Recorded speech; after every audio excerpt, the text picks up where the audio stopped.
ഇരുന്നോളൂ. നിൽക്കുന്നതാ എനിക്കിഷ്ടം. ഇരിക്കണം. എന്നെ പറ്റി കേട്ടിട്ടുണ്ടോ? ഉവ്വ്. എന്താ കേട്ടത്? വളരെ നല്ല മനുഷ്യനാണെന്നാ കേട്ടത്. ഒരു ഉറുമ്പിനെ പോലും നോവിക്കാത്ത.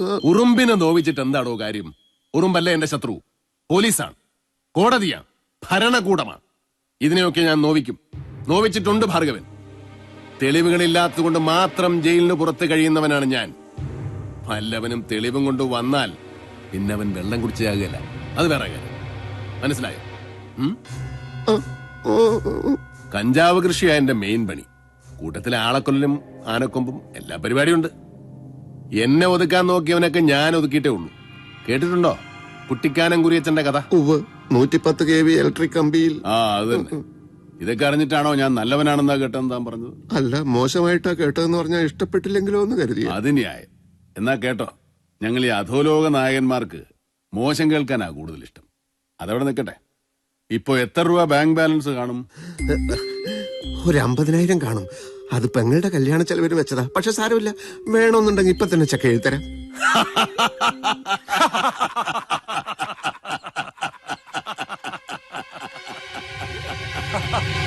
ലോകത്തെവിടെയൊക്കെയോ പോയി പഠിച്ചു, ഇക്കാലം അത്രയും പണിയെടുത്തു. എന്നിട്ട് മിച്ചം വെച്ചത് 50,000 ഉലുവ. ഞങ്ങൾക്കൊരു മാസം തോക്കിന് ഉണ്ട വാങ്ങിക്കാൻ വേണം 5 ലക്ഷം രൂപ.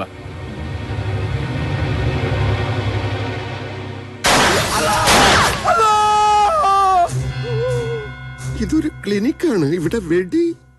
ആർഗവൻ എവിടെ നിൽക്കുന്നോ അവിടെ വെടിയും പോവൊക്കെ ഉണ്ടാവും. ഞാൻ വന്ന കാര്യത്തിലേക്ക് കിടക്കാം. വേറൊരു അധോലോക നായകൻ ബോംബെയിലുണ്ട്. ഞങ്ങൾ ഫ്രണ്ട്സാ. വെടിയും കുത്തും ആനക്കൊമ്പും ഒക്കെ തന്നെ അവന്റെയും പണി. കുറെ കാലമായിട്ട് അവന് തോക്കെടുക്കുമ്പോ കൈക്കൊരു വിറയൽ, പഴയ ധൈര്യമൊക്കെ ചോർന്നു പോയതുപോലെ. ശത്രുക്കളെ കുറിച്ച് ഓർക്കുമ്പോഴേ പേടിയാ. ബിൻലാദിനെ കൊണ്ടുപോയി ചികിത്സിക്കാമെന്നൊക്കെ പറഞ്ഞ ആളല്ലേ. എത്രയും പെട്ടെന്ന് അവനെ ഒന്ന് നേരെയാക്കി തരണം. ഇതിനാണോ എന്നെ കാണാൻ വന്നത്? അതെ. ഇതിനാണോ ഈ മേശമേലുള്ള സാധനങ്ങളൊക്കെ തട്ടി താഴെയിട്ടത്, വെടി പൊട്ടിച്ചത്? അതൊക്കെ ഞങ്ങളുടെ ഒരു രീതിയാണെന്ന് പറഞ്ഞില്ലേ. നഷ്ടപരിഹാരം തരാം. കണ്ണപ്പ ജബ്ബാറെ, കാറിൽ നിന്ന് ഒരു 10 ലക്ഷം രൂപ എടുത്തുണ്ടോ? 1 കോടിയുടെ ഒറ്റ കെട്ടാ. എടുത്തുണ്ട് വാടോ, കെട്ട് പൊട്ടിക്കാം. ഓ, എനിക്കിപ്പോ ഒന്നും വേണ്ട. വേണ്ട. അപ്പൊ എന്റെ ഫ്രണ്ടിന്റെ കാര്യത്തിലുള്ള തീരുമാനം പറ. ആത്മവിശ്വാസം നഷ്ടപ്പെട്ട അധോലോക നായകൻ ഫ്രണ്ടൊന്നുമല്ല, നിങ്ങൾ തന്നെയല്ലേ?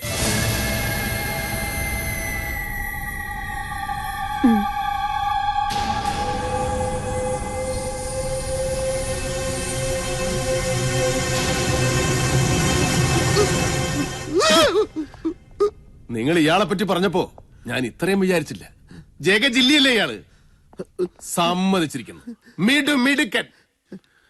പകുതി ധൈര്യം ഇപ്പോഴേ വീണ്ടും കിട്ടിയതുപോലെ തോന്നുന്നു. ഇനി താമസിപ്പിക്കണ്ട. ഗുളികെ അരിഷ്ടോ എന്താന്ന് വെച്ച് തന്നോളൂ.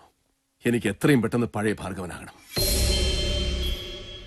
മനഃശാസ്ത്രജ്ഞന്റെ കണ്ണിൽ കുറ്റം ചെയ്യുന്നവരാ മനോരോഗികൾ. വെറുതെ ഇരിക്കുന്നവനെ കൊല ചെയ്യാൻ പ്രേരിപ്പിക്കുന്ന മനഃശാസ്ത്രം ഞാൻ പഠിച്ചിട്ടില്ല. ഓ, അപ്പൊ അതാണ് കാര്യം. എങ്കിൽ കൊലയും കത്തിക്കുത്തുമൊക്കെ നമുക്ക് വിടാം. ഞാൻ നല്ല അസലായിട്ട് വണ്ടി ഓടിക്കുന്ന ഒരു ഡ്രൈവറാണെന്ന് കരുതിക്കും. കുറച്ച് ദിവസമായി സ്റ്റിയറിംഗ് തൊടുമ്പോൾ എന്റെ കൈ വിറയ്ക്കും. എതിരെ വരുന്ന വാഹനങ്ങൾ എന്നെ ഇടിക്കുമോ, ഞാൻ ചത്തുപോകുമോ എന്നൊക്കെയാണ് എന്റെ പേടി. ഈ പേടി മാറ്റാൻ നിങ്ങൾ പഠിച്ച ഏതെങ്കിലും പുസ്തകത്തിൽ എന്തെങ്കിലും വിദ്യയുണ്ടോ? പറയണോ?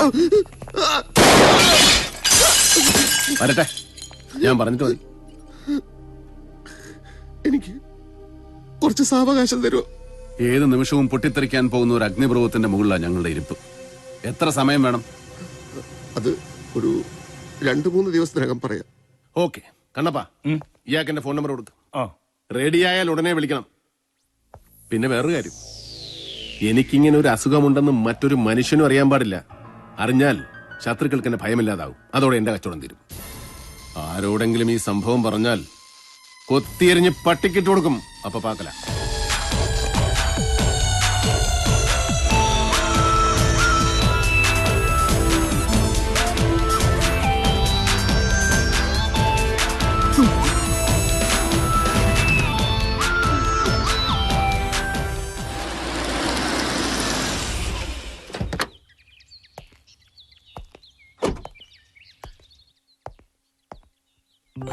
ആ, വരൂ വിനോദ്. ബ്രേക്ക്ഫാസ്റ്റ് കഴിച്ചു കാണുമല്ലോ. ക്ഷണിക്കാൻ നിവർത്തിയില്ല. ഇത് അപ്പുറത്തെ വീട്ടിലെ പയ്യനെ കൊണ്ട് കടയിൽ നിന്ന് വാങ്ങിപ്പിച്ചതാ. ഞാൻ കഴിച്ചാണ് സാർ. ഇരിക്കും. ഒരു കുക്കിനെ വെച്ചാ ഇവിടെ തന്നെ വല്ലതും ഉണ്ടായി കഴിച്ചൂടെ സാർ? നല്ല കഥയായി.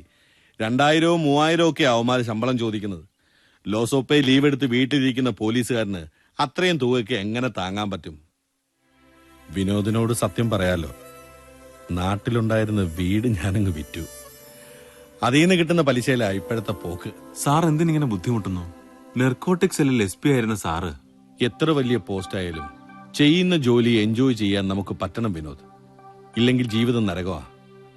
വിനോദിനോട് ഞാൻ പറഞ്ഞിട്ടില്ലേ എന്റെ അനുഭവങ്ങൾ. കറണ്ട് ഭാർഗവൻ, നായിഡു, ഇവരോടൊക്കെ ഞാൻ പൊരുതി നോക്കി.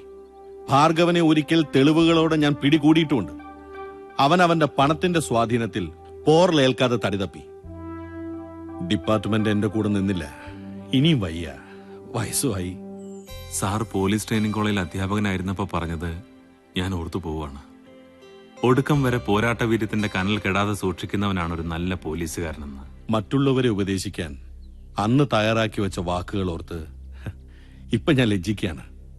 അനുഭവ പാഠത്തെക്കാൾ വലുതായിട്ടൊരു പാഠവുമില്ല വിനോദ്. ആയിരിക്കാം, എങ്കിലൊരു ശിഷ്യന്റെ അപേക്ഷയാണ്. സാർ ദയവ് ചെയ്ത് ലീവ് ക്യാൻസൽ ചെയ്ത് ചാർജ് എടുക്കണം. സാറിന്റെ കീഴിൽ ജോലി ചെയ്യാനുള്ള ആഗ്രഹം കൊണ്ട് പറയാണ്. ഐ എം സോറി വിനോദ്, നടക്കില്ല. മറ്റൊരു വഴിയിലൂടെ യാത്ര തുടങ്ങിക്കഴിഞ്ഞു.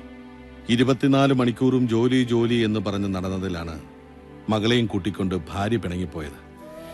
ഇപ്പോ ലീവിലാണെന്ന് അറിഞ്ഞിട്ടും അവർ തിരിച്ചു വരുന്നില്ല. ഞാനില്ലാതെ ജീവിക്കാൻ അവർ ശീലിച്ചു കഴിഞ്ഞു. ഈ ഏകാന്തത, ഒറ്റപ്പെടൽ ഞാനും ഇഷ്ടപ്പെട്ടു തുടങ്ങി. സാർ, ഞാൻ വന്നത് എന്റെ കല്യാണം ഏതാണ്ടൊരു തീരുമാനമായി കഴിഞ്ഞു. സാറിനെയാണ് ഞാൻ ആദ്യം ക്ഷണിക്കുന്നത്.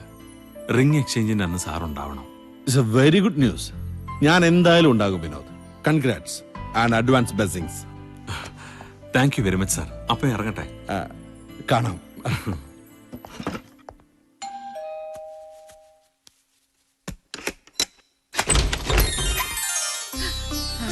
വിനോദായിരുന്നോ?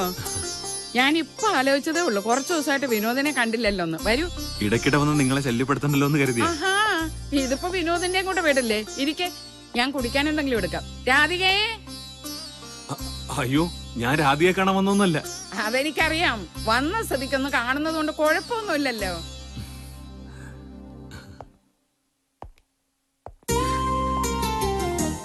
ആ, അറിഞ്ഞിട്ടാണോ അറിയാതെയാണോ എന്നറിയില്ല, ചേട്ടന്റെ ക്ലിനിക്കിൽ കയറിയപ്പോ മൂപ്പര് ചോദിക്കുകയാണ്, മനസ്സിന് വല്ല പിരിമുറുക്കമുണ്ടോന്ന്. ഉദാഹരണത്തിന് ഫോണിലൂടെ കിസ് ചോദിച്ചിട്ട് കിട്ടിയില്ലെങ്കിൽ പിരിമുറുക്കം ഉണ്ടാവാന്നൊക്കെ. നമ്മളന്ന് ഫോണിൽ സംസാരിച്ചുണ്ടെന്ന് ചേട്ടൻ കേട്ടു. ആഹാ, ഇവിടുത്തെ ഫോൺ വർക്ക് ചെയ്യുന്നുണ്ടല്ലോ. ഇടയ്ക്കൊരു ചേഞ്ചിന് നേരിട്ട് ഒന്ന് വരാമെന്ന് കരുതിയാവും. ഡോക്ടറെ കാണാനാ ഞാൻ വന്നേ. പുതിയ അസുഖം വല്ലതും? അതല്ല, വിനോദിനോടൊരു കാര്യം ചോദിക്കണമെന്ന് കുറച്ച് ദിവസമായി ഞാൻ വിചാരിക്കുന്നു. ബാംഗ്ലൂരിലുള്ള പെങ്ങടെ പഠിത്തം തീരാറായോ? ഫൈനൽ എക്സാം ഈ മാസമാ. എന്താ കാര്യം? അല്ല, പെൺകുട്ടികളാവുമ്പോ വല്ല ഏടാകൂടത്തിലും ചെന്ന് ചാടുന്നതിന് മുമ്പ് കെട്ടിച്ചു വിട്ടേക്കണം. ഏയ്, അനുത്തിരി ബുദ്ധിയൊക്കെ ഉള്ള കൂട്ടത്തില. അതുകൊണ്ട് കാര്യമില്ല.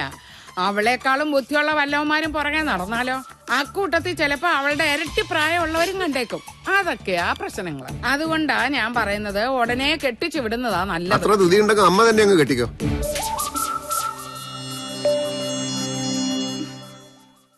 എന്തായാലും ഉള്ള എക്സാം കഴിയട്ടെ. കറണ്ട് ഭാർഗവൻ ക്ലിനിക്ക് വന്ന് എന്തിനാ? കരണ്ട് ഭാർഗവനോ? ഓ, കരണ്ട് ഭാർഗവൻ. അതെ അതെ, വന്നു.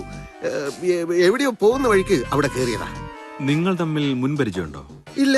ഈ കാലിഫോർണിയ യൂണിവേഴ്സിറ്റി എന്നെ ടാലന്റ് ഓഫ് ദി ഇയർ ആയി തെരഞ്ഞെടുത്ത് അറിഞ്ഞിട്ട് അഭിനന്ദിക്കാൻ വന്നതാ. അഭിനന്ദിക്കാനോ?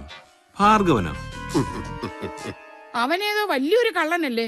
മാഫിയ തലവനാ. കഞ്ചാവ് കൃഷിയാ പണി. ഞങ്ങളുടെ ഡിപ്പാർട്ട്മെന്റിന്റെ മുഖ്യ ശത്രുക്കളിൽ ഒരുത്തൻ. അന്ന് ഡോക്ടറുടെ ക്ലിനിക്ക് വന്നില്ലേ സോഫിയ അമ്മയും? സോഫിയുടെ അച്ഛനെ ഭാർഗവൻ തട്ടിക്കൊണ്ടുപോയതാണോ എന്ന് പോലീസിന് സംശയമുണ്ട്. അഭിനന്ദിക്കാൻ ഭാർഗവൻ വന്നു എന്ന് പറഞ്ഞാ വിശ്വസിക്കാൻ കുറച്ച് പ്രയാസമുണ്ട്. അല്ലാതെ പിന്നെ അവന്റെ കഞ്ചാവ് തോട്ടത്തിൽ പണിയെടുക്കാൻ വേണ്ടി എന്നെ ക്ഷണിക്കാൻ വന്നതാണോ?